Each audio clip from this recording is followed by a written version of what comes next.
C'est bon? Il faut qu'il y ait les vainqueurs des temps.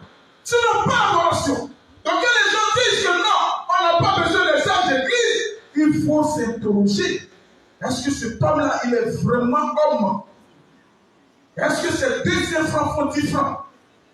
Que le nom du Seigneur soit béni. Est-ce qu'il n'y a pas un boulot qui est dévissé dans sa tête? L'amour de Dieu, c'est de révéler les luminaires de laquelle est temps. Regardez comment Dieu est bon.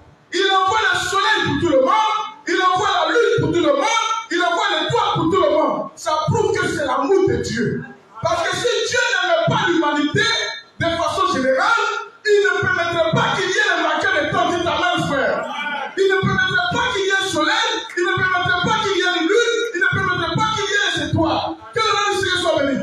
C'est grâce au soleil, grâce au vainqueur des temps, les gens peuvent connaître les saisons, les époques, comment planter, à quel moment il faut planter, à quel moment il ne faut pas planter, à quel moment il faut déficher, à quel moment il ne faut pas déficher. Ça, c'est l'amour, la volonté de Dieu.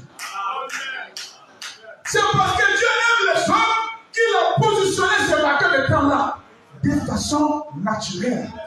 Il dit quelque part que lui, Dieu fait tomber la pluie sur le bon et sur la... On appelle ça comment? C'est de l'amour. Comment c'est de l'amour? Il dit il fait briller le soleil sur les justes et sur les... On appelle ça comment? Donc c'est l'amour de Dieu. Et ce soir, Dieu vous aime. Il vous a aimé avant la fondation du monde et vous a fait connaître les vainqueurs pour que vous puissiez vous repérer dans le temps. Vous retournez dans le temps et adorer Dieu dans le temps de la bonne manière. Sans vainqueur, pas l'adoration. Sans vainqueur, pas l'amour. Que la Seigneur soit béni. Voilà pourquoi la Bible dit le mystère, pour dénoncer un peu, le mystère de cette étoile que tu as vu dans ma main. Que le Seigneur soit béni. Mais mettons-y un peu à côté. Allons-y un peu dans l'Ancien Testament. Pour voir est-ce qu'on peut adorer Dieu sans marquer le temps. Que le nom du Seigneur soit béni. C'est bon? Amen. Il n'y a pas trop de sel, j'espère. La sauce est bien préparée. C'est bon? Amen. Frère, vous devez vous réjouir parce que vous, Dieu vous a aimé. Je vous dis à eux, tout se passe par rapport aux gens qui dehors. Mais pour vous, la grâce vous a été donnée de comprendre le mystère. Aujourd'hui, il y a marqué le temps. Le soleil, la lune et les étoiles sont des mystères. Quand Dieu commence à lire l'Apocalypse, c'est un mystère dans sa main. Que le nom du Seigneur soit béni. Même dans l'Ancien Testament, c'est un mystère pour les autres peuples. Dites Amen. C'est un mystère pour les autres peuples. On va glaner là-dedans. Regardez le soleil, regardez la lune, regardez les étoiles. Dieu dit, quand vous allez rentrer dans le pays, il dit, voici les fêtes, les plusieurs les titres. Allons-y d'abord. On va voir, est-ce que sans marquer le temps, on peut adorer Dieu pour lui? C'est bon? C'est bon? Déjà en Égypte, lorsqu'ils étaient à Goshen, Dieu avait déjà commencé à se réveiller. Les autres peuples en dehors d'Israël, ils avaient une connaissance naturelle des marqueurs de temps. C'est-à-dire le mystère qui est derrière les marqueurs de temps était voilé à leurs yeux. Dans l'Ancien Testament, les autres peuples en dehors d'Israël, et ils voyaient seulement l'étoile, la lune et le soleil, ils voyaient ça seulement comme des marqueurs de temps naturels pour les saisons, pour les pluies, pour faire vivre, pour connaître les âges, et ainsi de suite. Mais le mystère qui était caché derrière ça, l'adoration de Dieu qui était cachée derrière ça, cela il a été voilé. Vous êtes d'accord avec moi? Vous êtes d'accord avec moi? Pourquoi j'ai dit ça?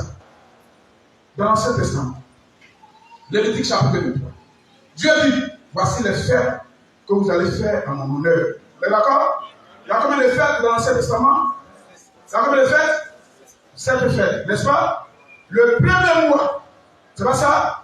Le premier mois de l'année, il y a une fête, n'est-ce pas? Au 14e jour, n'est-ce pas? C'est pas ça, n'est-ce pas? C'était quelle fête déjà? C'était quelle fête?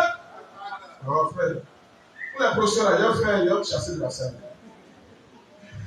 C'était quelle fête déjà? Voilà, c'est la Pâque. Répondez, on est en train de prêcher. Il faut qu'en sortant d'ici, mon frère, tu puisses marcher, mon frère. Amen. Parce que tu as convaincu que Dieu t'aimait. Ce n'est pas lui marche comme ça, lui. C'est pas ça. Il est mort. Mais c'est qu'on doit marcher comme ça. C'est simple. Quel est le Seigneur soit béni? Vous voulez savoir ce que Saint-Esprit. Ah, frère. Non, moi je ne crois pas que si quelqu'un a quelque chose sur son cœur, il se met en prière. Parce que Dieu l'a fait connaître les marqueurs de temps. C'est ma prière là. Quelque chose a commencé à sonner sur son cœur, c'est ma prière. Plus jusqu'à, même s'il doit gêner chaque jour, je ne pense pas qu'il soit prêt. Une réponse de Dieu viendra à lui. C'est parce que ça ne vous dit absolument rien. Quand vous avez des problèmes, ça ne vous dit rien. Vous vivez avec ça comme ça. Vous êtes devenus, pardon, nous sommes devenus des paresseux. Si Dieu veut, il fait. Si Dieu veut, il ne fait pas. Pendant que tu es allé à l'hôpital s'est révélé, comment on appelle ça, incompétent pour ton mal. Ou même pour le mal de ton frère, pour la maladie de ton frère, de ton enfant, de ton fils, de ta femme. L'hôpital a fait juste qu'elles sont fatiguées. Que le nom du Seigneur soit béni. Et toi, tu as la connaissance du mystère. Et tu peux continuer à vivre comme ça. Si Dieu veut, il n'a qu'à me guérir. Il va te guérir comment? Mais est-ce que dans l'Ancien Testament, là, quand le peuple est rentré, Dieu nous combattait jusqu'à. Mais le problème est dans ta famille, ton enfant est malade. Tu es le premier responsable de ton enfant. Laisse-moi vous prêcher c'est ça. Tu es le premier responsable, la première responsable de ton enfant. Il n'y a pas quelqu'un qui peut avoir plus de compassion de ton enfant que toi. À moins que Dieu ne dépose cette compassion entre quelqu'un d'autre. Sinon, premièrement, c'est toi d'abord. Tu es pris de compassion pour ton parent proche. Voilà pourquoi on parle de parents proches de la Bible. On est d'accord? On est d'accord? On est d'accord? Vous êtes sûr de mentir? Mais ton frère est malade à côté de toi. Tu manges gaba à matin, midi, le soir. Tu bois lait. Tu t'en vas boire vin. Ton voix te porte. Ça te dit absolument. Ton enfant est malade. Tu vas à l'hôpital peut rien faire. Et puis tu te promènes comme ça dans le vide. Mais qu'est-ce qui ne va pas? Non, frère.